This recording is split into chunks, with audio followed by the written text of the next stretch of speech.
Em nome do Pai, do Filho e do Espírito Santo. Amém. Que a graça de nosso Senhor Jesus Cristo, o amor do Pai e a comunhão do Espírito Santo esteja convosco. Bendito seja Deus que nos reuniu no amor de Cristo. Irmãos e irmãs, bom dia. Estamos aqui hoje para refletir um pouco o Evangelho desse terceiro domingo da Quaresma. Um Evangelho muito rico, onde podemos resumir assim a reflexão deste domingo na seguinte palavra: Deus não nos salva sem a nossa participação. O Senhor esteja convosco, Ele está no meio de nós. Proclamação do Evangelho de nosso Senhor Jesus Cristo, segundo Lucas. Glória a vós, Senhor.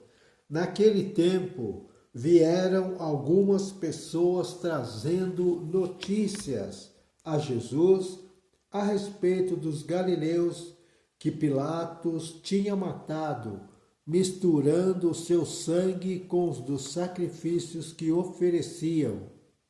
Jesus lhes respondeu: Vós pensais que esses galileus eram mais pecadores do que todos os outros galileus por terem sofrido tal coisa? Eu vos digo que não. Mas se vós não vos converterdes, ireis morrer todos do mesmo modo. E aqueles 18 que morreram quando a torre de Siloé caiu sobre eles, pensais que eram mais culpados do que todos os outros moradores de Jerusalém? Eu vos digo que não. Mas se não vos converterdes, ireis morrer todos do mesmo modo. E Jesus contou esta parábola.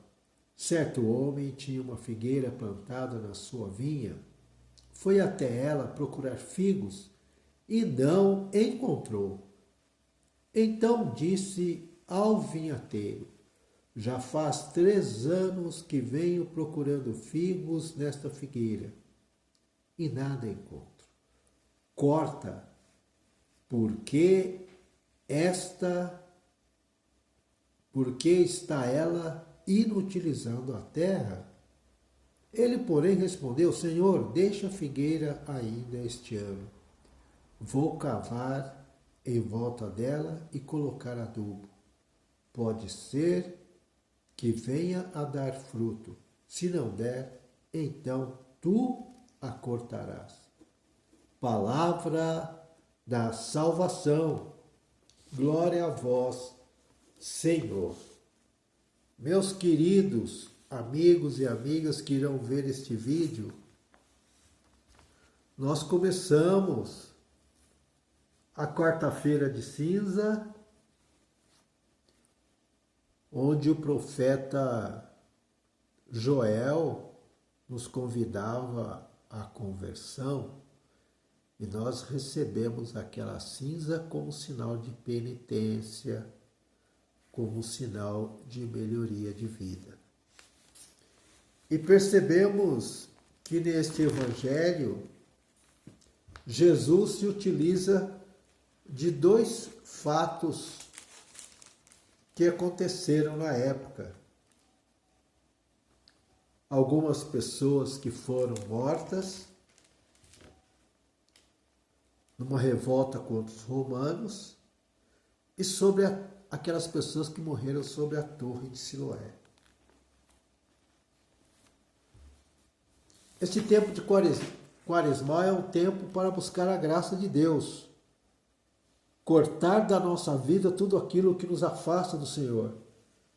E assim queremos tirar da nossa vida toda e qualquer realidade de pecado.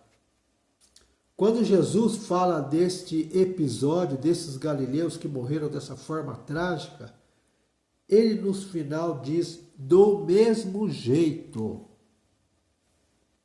Não é que Jesus queria se referir à forma trágica, como essas pessoas morreram, não é isso, meus irmãos. Porque Jesus não tem o prazer de elencar a forma tão dramática com que essas pessoas perderam a vida. Ele quer ressaltar de forma imprevisível com a qual isso aconteceu. E isso é um ponto de reflexão para nós.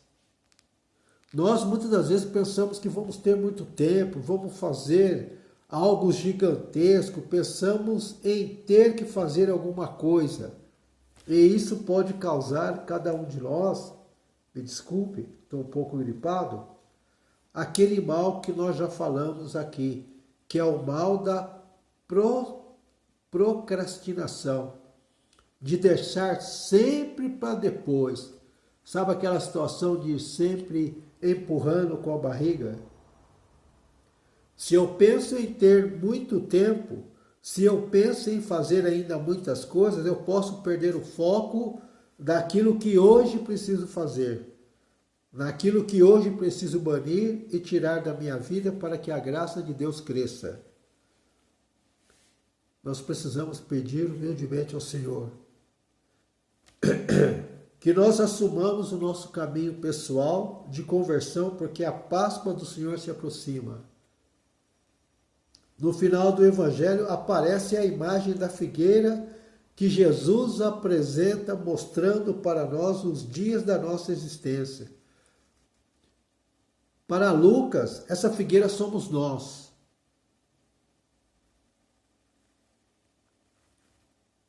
São os dons de Deus. A nossa vida é um dom de Deus, não é um direito. Os dias que nós temos para viver, mas os nossos dias revelam a paciência de Deus. O esperar de Deus, a paciência de Deus de esperar a nossa conversão. E Deus vai nos adubando. Deus, Ele nos aduba com a sua paciência. Ele espera ardentemente que nós demos um passo a Ele. Deus é paciente. Mas precisamos tomar atitudes, precisamos responsavelmente tomar nas mãos o nosso caminho pessoal de conversão. Porque um dia todos nós prestaremos contas da nossa existência. Por isso preciso entender que eu evangelizei com a minha vida quem eu orientei para o caminho do Senhor. Quais são os frutos de conversão na minha vida? Onde estão esses frutos? Não é realização pessoal. Não tem nada a ver com isso, mas são os frutos espirituais. Essa figueira que é a nossa vida precisa dar frutos. E para que ela dê frutos, muitas vezes precisa dessas podas. E essas podas precisam acontecer no hoje e no agora da nossa vida. Porque também passaremos pela existência de prestar contas da nossa vida a Deus. Louvado seja o nome de nosso Senhor Jesus Cristo, para sempre seja louvado. Eu te abençoo na graça de um Deus Todo-Poderoso, Pai, Filho e Espírito Santo. Amém. Que o Senhor te dê um bom domingo e uma boa semana. Glorificai o Senhor com as vossas vidas e de paz, e que o Senhor vos acompanhe.